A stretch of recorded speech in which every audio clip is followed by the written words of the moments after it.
We're going to go ahead and get started. If we haven't had a chance to meet you, I'm Tanner Curl. I'm the Executive Director of MinnPost. I'm really happy to have you here for MinnPost Festival and our session on called Grow or Die. Very ominous. How Minnesota gets more Minnesotans.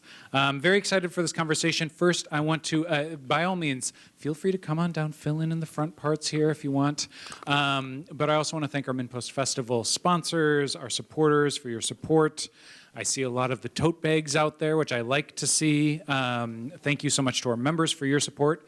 I'm just going to share that if you're not a member, you can join right now. Donation of any amount supports our nonprofit newsroom and our paywall-free journalism year-round. And with that, I'm going to jump right into introducing our panel today. For this conversation, we're joined by Lauren Bennett McGinty, who is the Executive Director of Explore Minnesota. You all sat in the order that I have this in, so very good. This is a good sign. Lauren Bennett McGinty, the Executive Director of Explore Minnesota, Tawanna Black, the CEO and founder of the Center for Economic Inclusion, and Susan Brower, the Minnesota State Demographer. Please welcome them to MinnPost Festival. And I'm your moderator for this conversation, which I'm really excited for. So Susan, I want to start with you, because you're really going to kind of set the table for us, no pressure. But your office this past April put out a 30-page report, and this will sound like a joke. I do actually recommend you go read this report. It is very interesting. But will you give us just a few key points to kind of set the what we're talking about here, these trends, and why they're important? Sure. So the most important thing to know is that the way that we have grown in the past is kind of fading. We've had this growth engine for decades now where we have many more births than we have deaths. And the Attorney General Ellison mentioned it this morning. He was right on. We're not growing the same way that we used to grow. Migration used to make up about 20% of our overall growth. Right now it's at about 40%, and that's because as our population ages, we have more people who are in the high mortality age groups. That's a really sterile way of saying more people passing away, and it's really hard to keep up that same level of growth that we've had in the past because we have more people who are passing away, older people.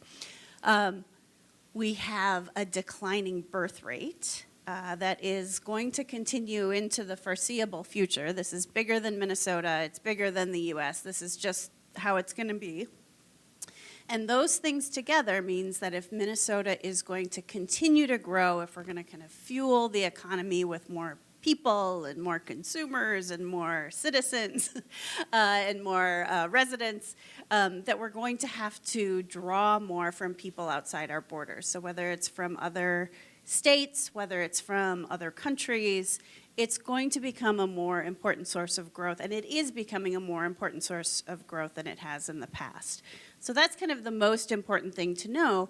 We have projections that say by the end of the 2040s, so in about 25 or so years, the state will not continue to grow if we do not have migration. And so we're headed that way. It's not going to reverse, I don't believe.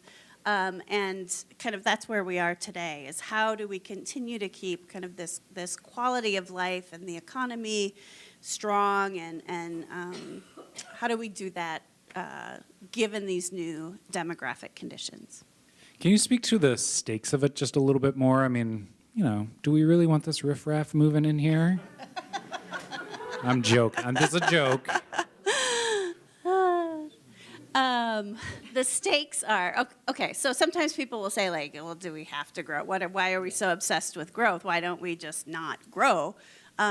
That might be an okay thought, but we have to kind of organize ourselves differently. So on the one hand, we kind of think about growing out of our problem. We don't think about it, but that's kind of the underlying assumption, is that we are going to grow out of budget problems. We're going to grow out of problems like inequities. We're going to grow out of problems, there's out of economic instability for families. Those are things that we can keep working toward and growing toward. And when you don't have that population growth, it makes it much, much harder to kind of hold that promise.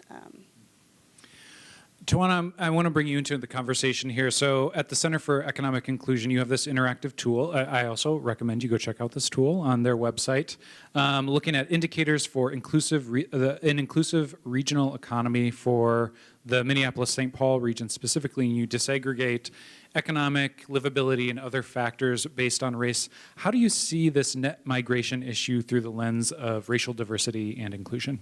Great question, and thanks for the invitation to be here. It's wonderful to be here with these esteemed panelists. So I think there are a couple of factors that come into play.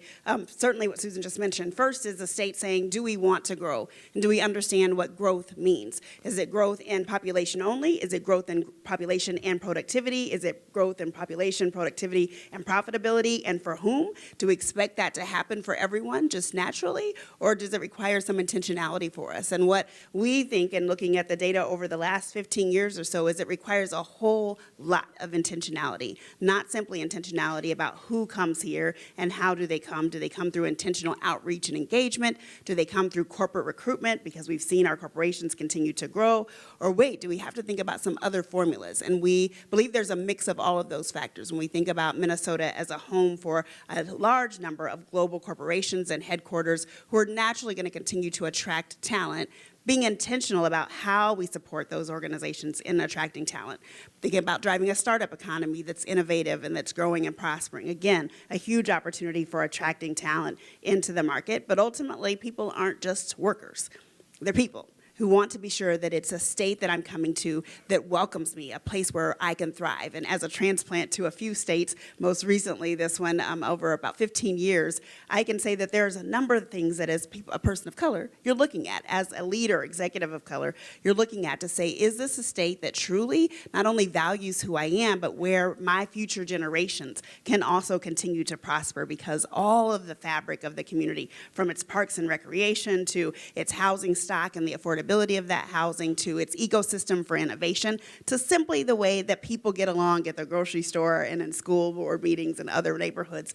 Is that a place where it's intentionally welcoming for all people so that when I come, when I bring my family and my friends, they're not only taking up occupancy, but they're really invited to build the fabric of Minnesota for it to continue to grow and evolve.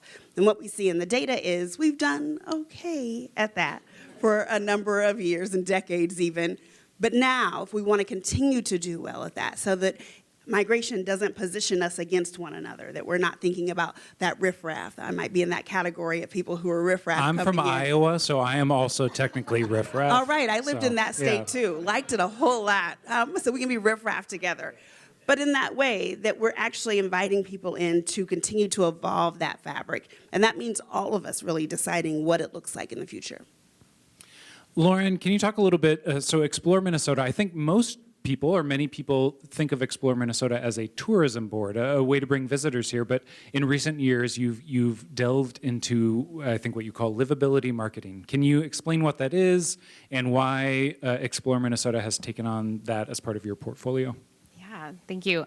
So Explore Minnesota, yes, originally tourism, but coming out of the pandemic, I think we had a lot of conversations internally at the government to say, what are some ways that we can help support the government in a larger capacity? Also, we have a lot of people on staff who are marketers, and so being able to talk about Minnesota in more ways and more places is a great thing. So in the last couple of years, we had great investments from the legislature and one-time funding to start the Explore Minnesota for Business side of things, and that really does talk about talent attraction and business attraction. But honestly, it's what we like to call livability marketing, which is marketing the state as a livable place, as a high quality of life. One of the things that we talk about a lot, and I'm so glad Tawanna brought it up, is that inclusive marketing and how do we tell the stories of the people who live here, because we know that in marketing, it's very hard for you to take action on something if you don't see yourself in what you're viewing. So we very intentionally chose people who are new or newer transplants to the state of Minnesota who are not originally from here. We highlighted an indigenous woman from the Cherokee Nation. We also highlighted an Iranian immigrant as well as an immigrant from the Bahamas. And yes, she's been here longer than 10 years, so it is working. And I think what it is it's going and intentionally seeking out people whose stories are here and that they choose to make a living here, and they choose to raise their families here. But those might not be the perceptions of people outside of the state, and we want to try to change those perceptions.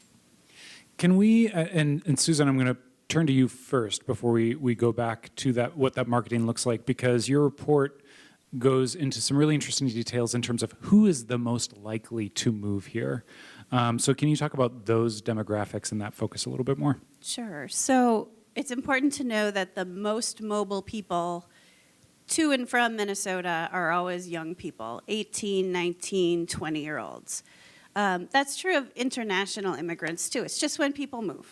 That's when the expectation is there that you might pick up and completely change your life. It's less so, when you're 50, even around retirement, people, yes, they migrate, but at nowhere near the levels that they do when they're in their late teens and early 20s. And so I think if we are to be thinking about who might these people be who are most at risk of leaving or most likely to come, we need to really kind of get in the heads of late teen and people in their early 20s are kind of those most mobile. So Lauren, is your marketing all on like TikTok, or how do you, are you targeting those demographics? Does that work zone focus in that way?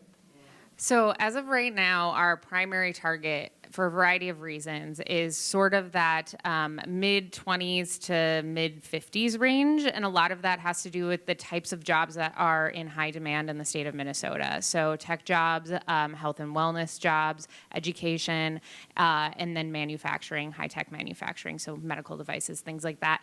And so, no, we're not currently on TikTok for jobs, but we're on Instagram and Twitter, lots of digital ads in very, very specific places. I think one of the coolest things that we've been able to do is find these very key markets, places like Silicon Valley and Seattle or Boston for the medical community, and target people specifically in those age ranges, in those types of careers that want to move or potentially have a propensity because they're in the right age range.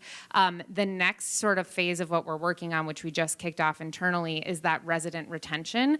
And I think that's huge because you have a lot of kids who are leaving after they go to school here because God forbid that you stay in Minnesota your entire life. You have to experience life outside it and then realize it's the best place ever. And so we want to target a few more. And I will say a lot of our marketers are younger. I am not a person who does TikTok. I might just kind of like go out there and see what the cool kids are doing. But that came up as we're all just kind of very quietly sitting around and we're like, I think we have to be on TikTok for this next one. But I think that's a key demographic, is really getting those people to stay. Somewhat related to that, Tawanna, you've spoken about maximizing the talent that is here, and I'm curious, can you talk a little bit more? What does that mean? What does that look like? Absolutely. I think it's compelling when we think about the age range of people who are choosing to leave Minnesota. It's not only important to say, are they going because of college or education or because they're going to go out and come back, but what have they been raised hearing about inside their homes? Have they seen people in their communities thriving?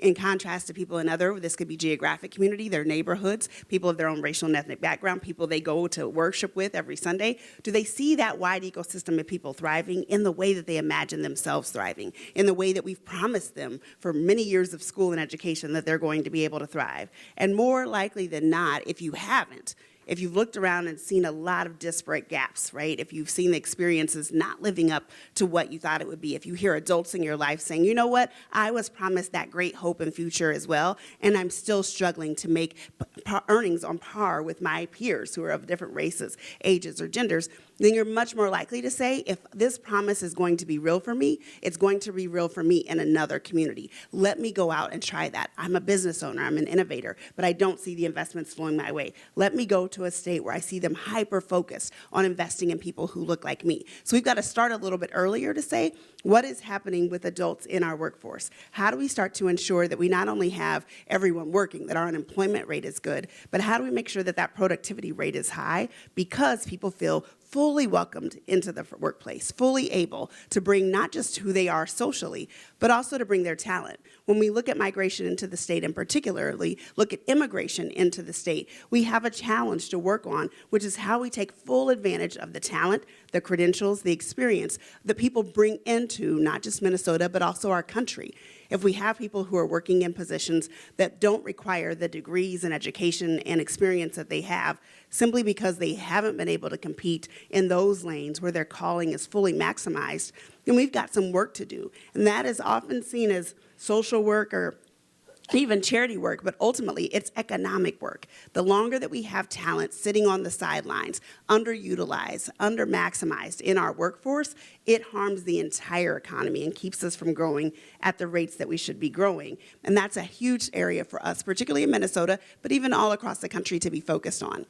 A second area of focus then is wage equity. So once I'm in the job that I'm supposed to be in, where I've got my talent, my skill, you're in that job that you should be in, our data continues to show that more often than not, and this increases with education level in most states, we're being paid differently. So Susan and I are going to work every day in the same title, doing the same work, and on average, she's making $10 an hour and I'm making $6 an hour as an African-American woman. Our ability to ensure that that doesn't happen, that we're hyper-focused on it, is important. Again, not just because it's crazy and it doesn't make sense, but because the higher the earnings of all people in Minnesota, the more those earnings are going back out the door in spending. That's creating that demand for products and services and keeping our economy healthy for all of us.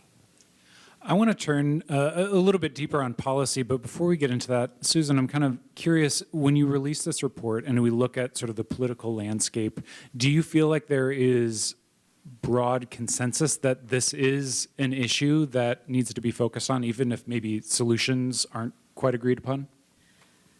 I do, and I think it's where we are. We're coming off of, except for the pandemic, we're coming off on almost 5-6 years of having many more job vacancies than we have people actively looking for work. So we're in this deep at this point, and so it's become real to people, to employers, and to organizations that we don't have the workforce growth that we used to have. So I would say that that people understand this is an issue in a way that they didn't 5 years ago because they're experiencing it.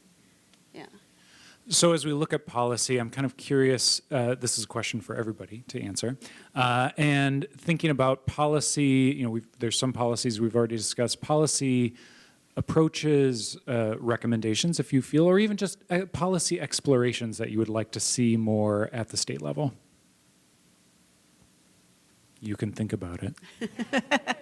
Well, I can just maybe tee it up a little bit more with the demographics to say that migration is not going to be enough. The level of migration that we currently have is definitely not going to touch some of the gaps that we have.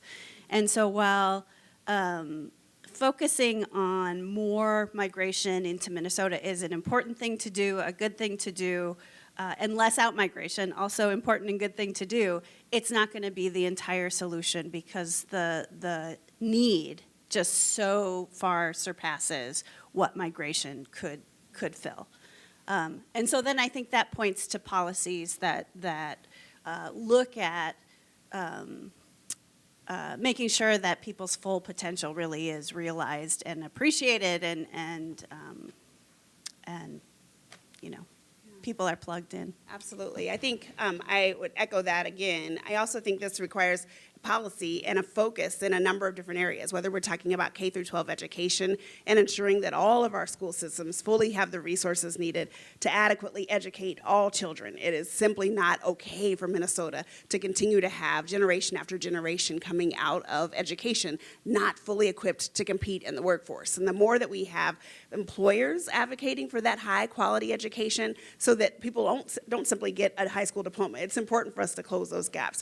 But it's more important that that we close the quality of those diplomas. It's more important that we have career education that's relevant to those industries that you just mentioned in our state. If those are the places that we're growing, then we have to ensure all high schools in Minnesota have access to that education. Technology is hugely important, and yet we are failing across the country in how well we equip our children to operate in an environment that is not only high tech, but high intensity tech indeed. Then we start to look at the workforce policies, economic growth policies, having hyper-intentional, hyper-focused policies. But I'd say it's not simply that we're here because we haven't had some of those policies, but more often than not that we haven't created that environment that is frankly innate to Minnesota's history and nature, but where we can fail fast. So if we implement a policy that's designed to create innovation in business growth and development, and we see we need to tweak it, let's tweak it quickly. If we have workforce policies and investments that are designed to attract people into particular markets, get them skilled, get them placed, and help them grow, and it's not working, we've got to learn to fail fast, like many of some of our largest global corporations learned right here in Minnesota and practiced. We need to apply that same thing when it comes to innovation.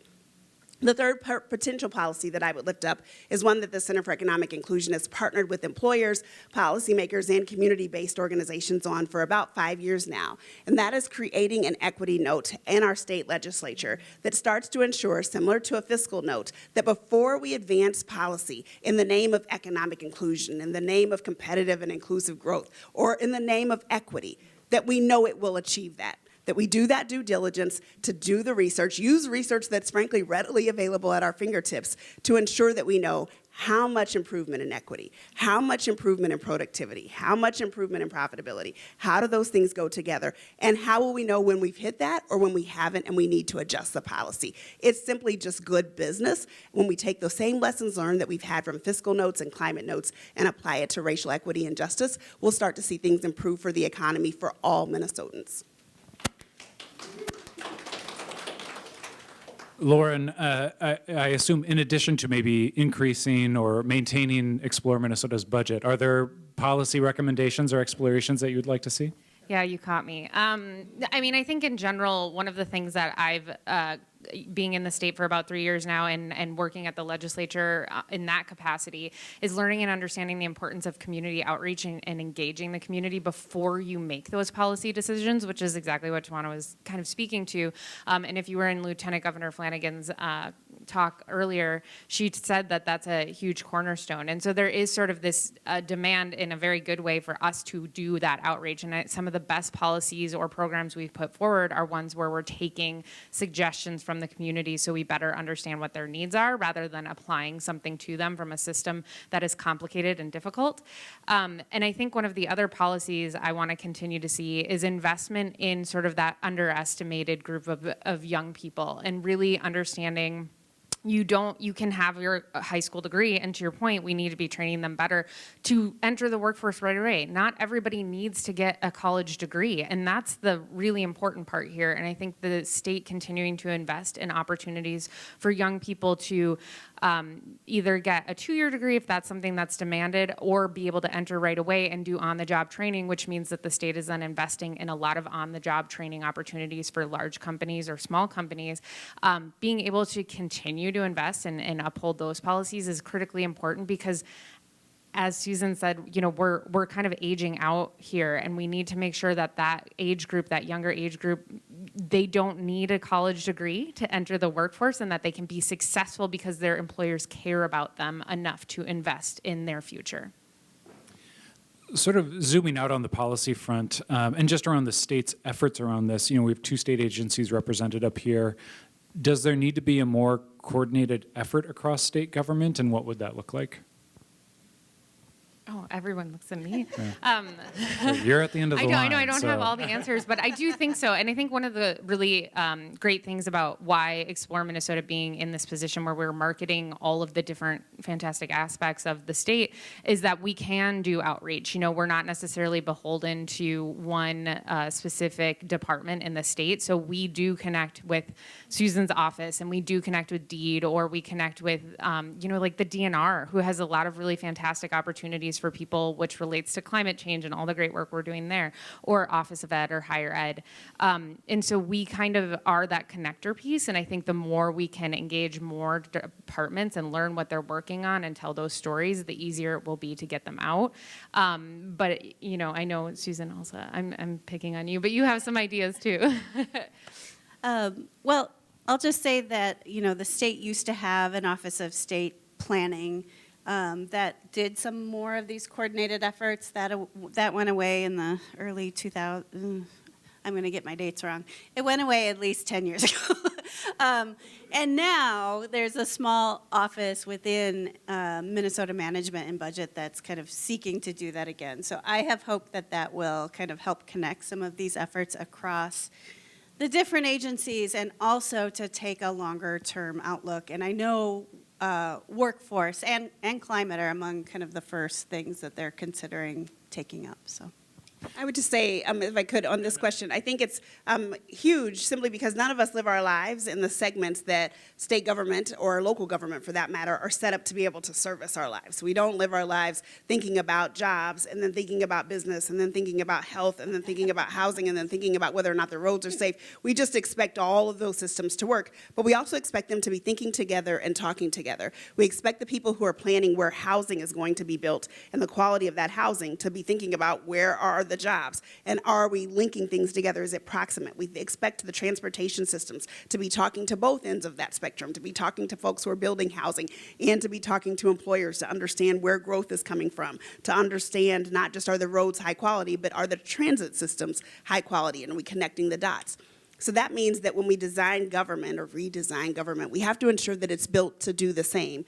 Even in economics, in the place that I focus the most, thinking about jobs and business growth, that it's not one or the other, or it's both. My children are here, they're gonna be embarrassed for this, but on the drive here, we're working on the name for my daughter's next business as a 13-year-old, what product she's gonna sell in that business, and where the market demand is for those. Using AI in the car to be able to do so, right? We have to have more systems that are doing just that every day, all day, but it does require us to pause and say, what's the investment in our state infrastructure internally that can help ensure that highly talented people, equipped people who want to do the best thing for Minnesota's communities have the tools and resources they need to do to re-engineer things while they continue delivering systems. And I think that's a place for investment in state dollars. When we have surplus, have opportunity to leverage federal resources, we have to take advantage of that. Are we ready to buzz market the name of the business, or is that still a work in progress? Not yet, Okay. but watch Stay closely. Anticipation. Stay tuned. Anticipation. Lauren, you referenced the next phase of this work a little bit earlier. You also mentioned the Department of Higher Ed. Can you talk a little bit more about that next phase and that target of that younger age demographic and what that looks like? Yes, I can try. Again, we just kind of started kicking this off, but we have a lot of ideas about, what are we marketing as sort of the reason why to stay in Minnesota.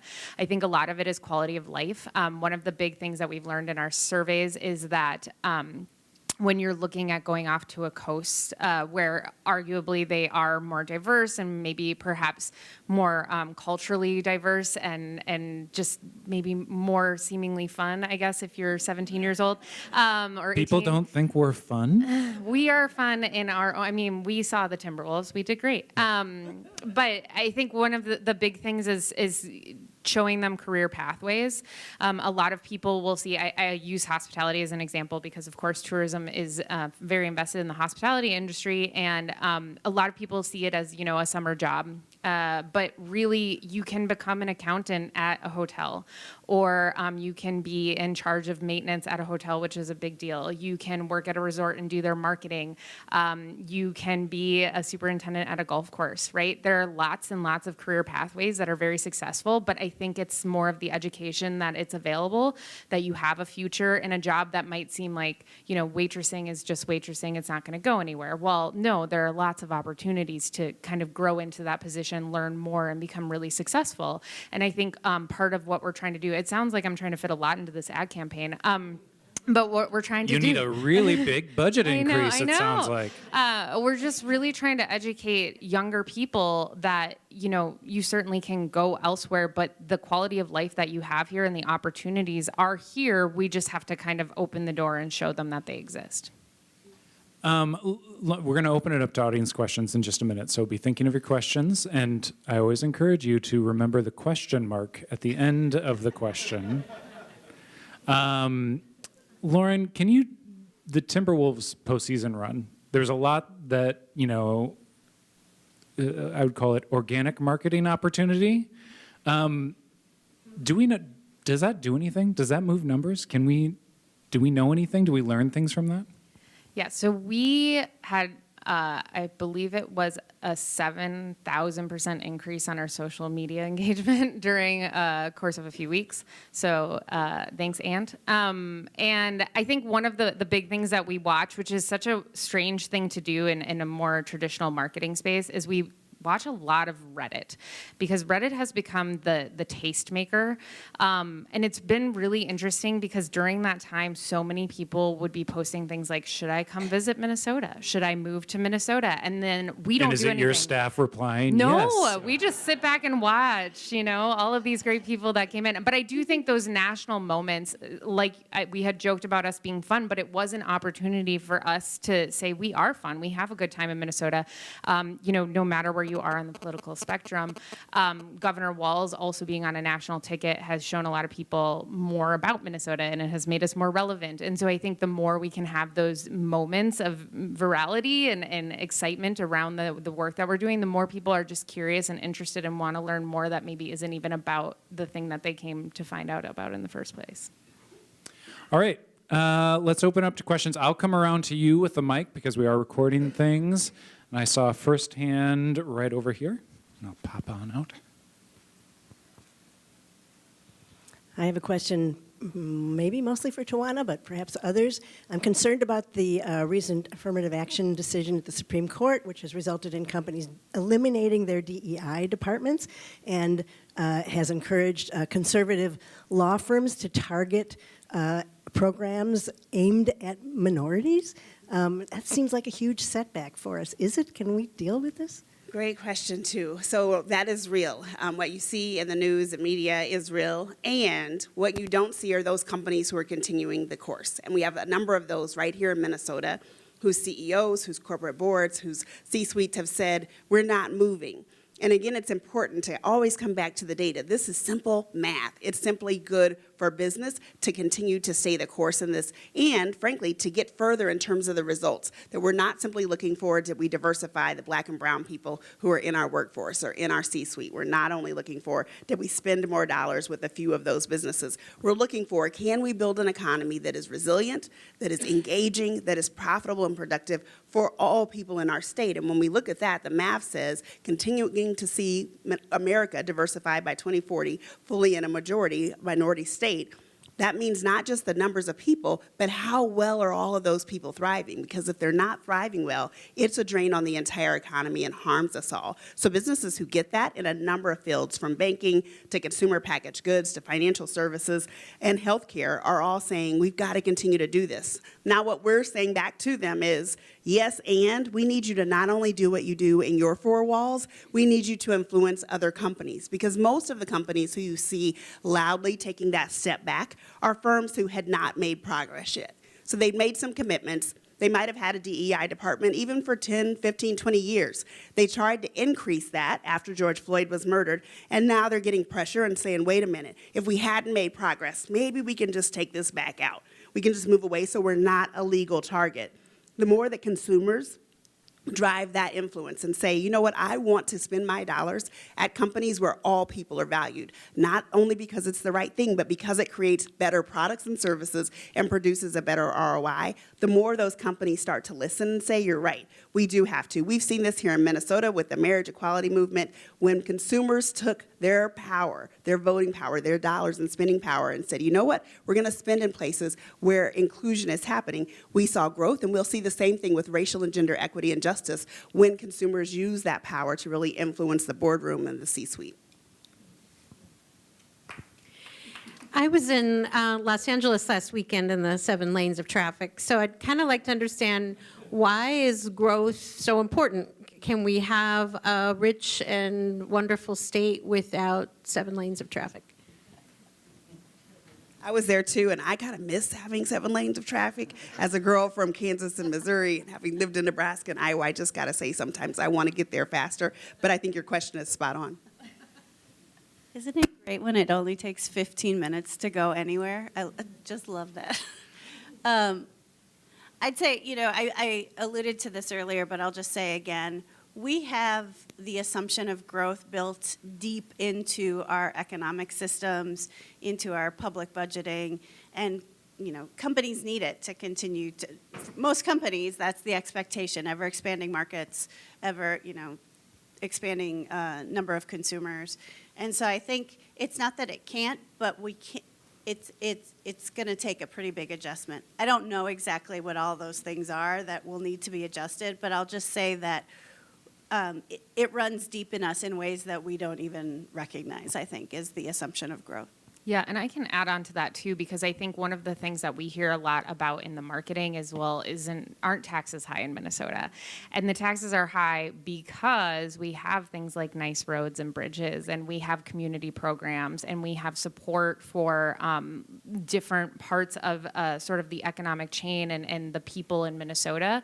And so the taxes are distributed in a way, it's a very progressive tax system, so it's distributed in a way that's much more supportive of the social aspect of our lives. And so when you don't grow your tax base, you lose out on those fundamental things that we have come to see as a high quality of life here in Minnesota. So it is sort of a mixed bag on that. Oh, look at all these questions. Okay, one more back here, and then I'll come up to the front. Hello, folks. All right, my name is Michael Flynn. My question could be kind of for all you guys, I think. But my question would kind of be, when you think of growth, in the last 50 or 60 years in Minnesota, growth has very much been from the inside out. As a young person growing up, it's our metropolitan area, or what we call the suburbs, is so much larger than the city. It's almost like 5 times the size, these suburban areas. I've met immigrants who've moved here from Liberia and places, and their whole idea of what America is, their whole idea of Minnesota and the Twin Cities doesn't go past Plymouth. That's their entire conception of it. So I think we can all agree that there's different cultural things, there's different reasons it's more efficient for people to live in cities.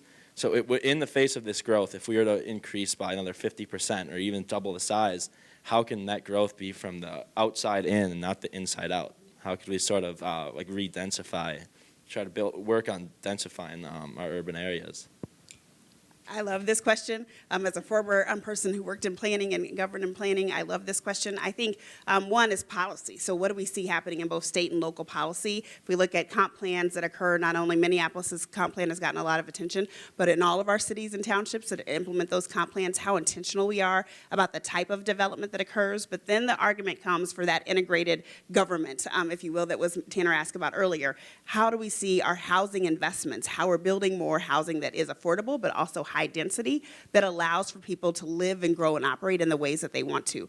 In the city that I lived in just before coming to this one, I spent time with corporations helping them redevelop and redesign their campuses in order to add housing often, but also business amenities, because in attracting a world-class, literally world-renowned workforce to medical institutions and to financial services institutions, the majority of those folks were just like what you described and wanted to live, work, play, and worship all within a small area, 3.5, 3.6 square mile area, and the ability to be intentional about design and amenities, not only for affordability, but really for inclusion and access and growth, is really a smart move for us to consider, not only in those core cities, but also in those first ring suburban communities. And the more intentional we are about listening to what people have asked for, how they work, how they live today, how they transport and move today, the more we're able to develop that type of amenity throughout our communities and see the type of growth we need economically. The stereotype about Minnesotans is that we start out with our friends from school and we keep them and we don't expand our circle. Is that a problem with newcomers coming in, trying to expand our circle? What's the best way for us, people like me, native Minnesota, to expand our circles to people that aren't from Minnesota originally? I'm born and raised, so you... So I would say your Friday nights and your Sunday mornings and Sunday afternoons. Who do you spend that time with? We often think like it can't be that bad. And I'll say, as a transplant, we're 16 years. We were told when we got here, people are never going to invite you to your home. Don't take it personal. It's just the way that we are. I've heard that in other states. You mean it. You absolutely mean it. Like, okay, you know, like I literally. Definitive now. Absolutely. Like it's been a few years and it's still like, oh Lord, when we invite people to our home, the first thing people say is, you're not from here, huh? Because you're inviting us in the door. So I think one is changing how we operate on Fridays and Sundays, those days that are typically reserved for our close circle. If we start to look at that circle and say, wait a minute, it still looks the way it did 2 years and 5 years and 7 years ago, then shake it up, be intentional, and know that it's meant to feel different. It's meant to be a little awkward. You'll get over it.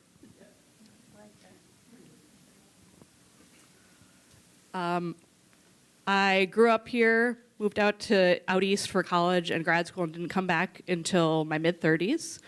And when I hear terms like livability, I immediately think of policies like paid family leave, like protecting gender-affirming care, and hopefully investing in early childhood education, things that maybe make those young people, if not want to stay, then at least maybe come back a little sooner than say mid-30s. So I'm wondering maybe how explicit some of these like really compelling policy initiatives are in some of like particularly the Explore Minnesota campaigns, but just all of the work that you all are doing.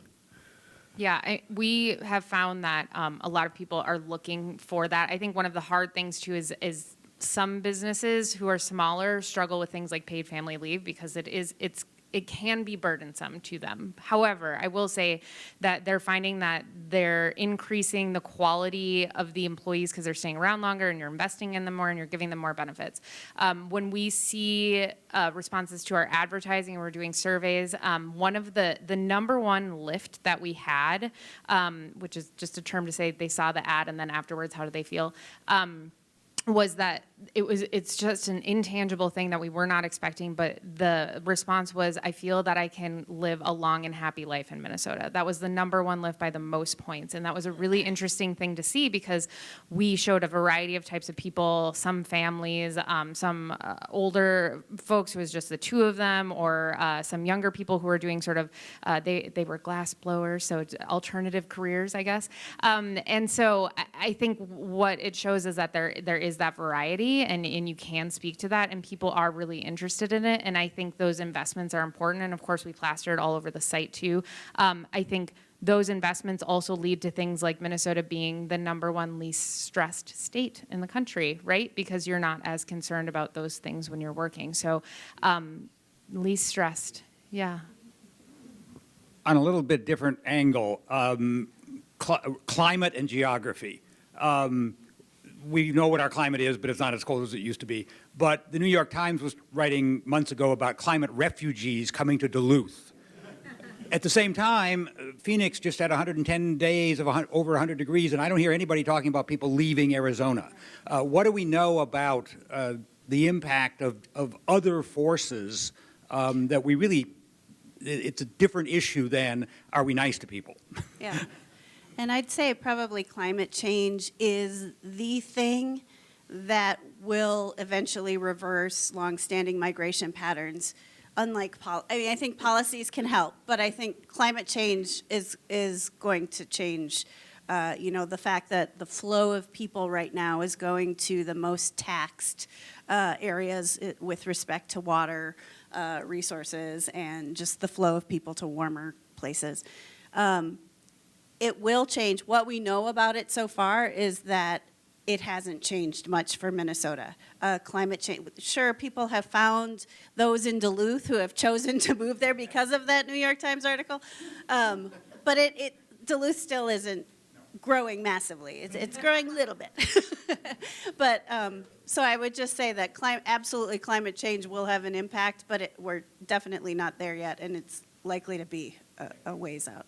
Okay, I think we have time for 2 more questions. Sounds good. A comment and a question. Following up with the person who wanted to figure out how to broaden their friend circle because they're a native Minnesotan and don't know how.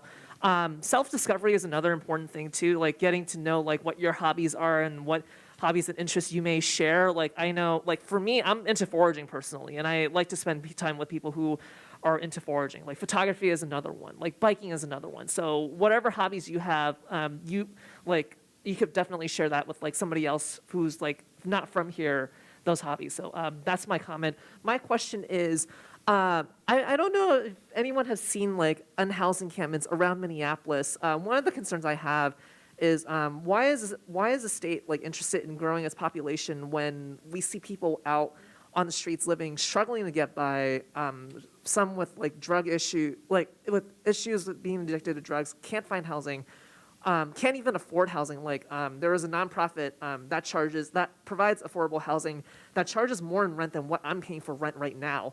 Why is it important to grow the state's population when the state can barely take care of its unhoused people?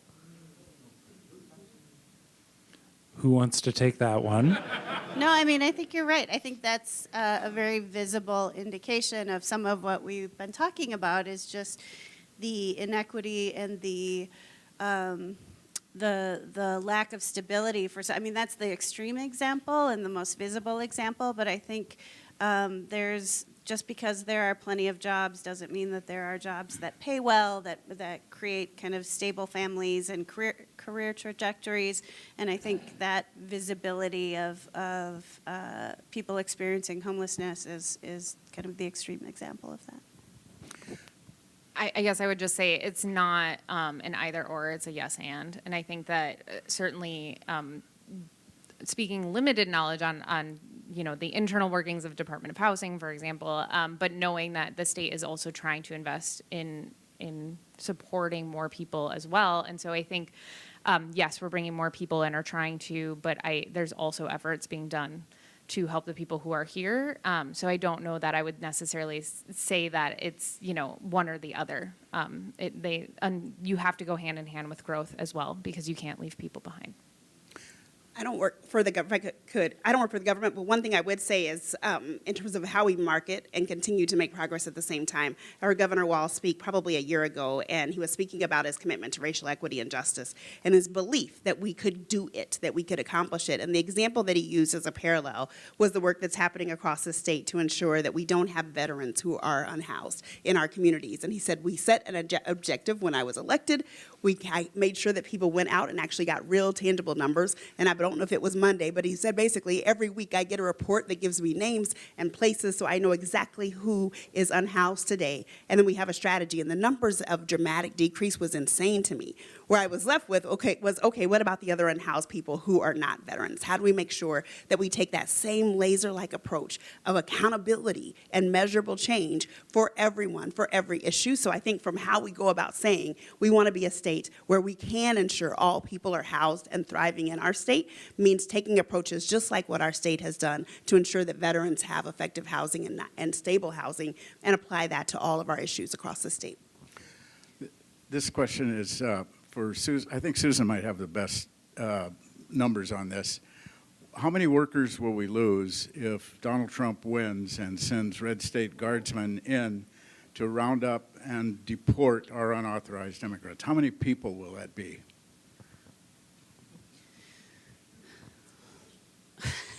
I don't know how many people would be rounded up, but I have an estimate of unauthorized. I have that.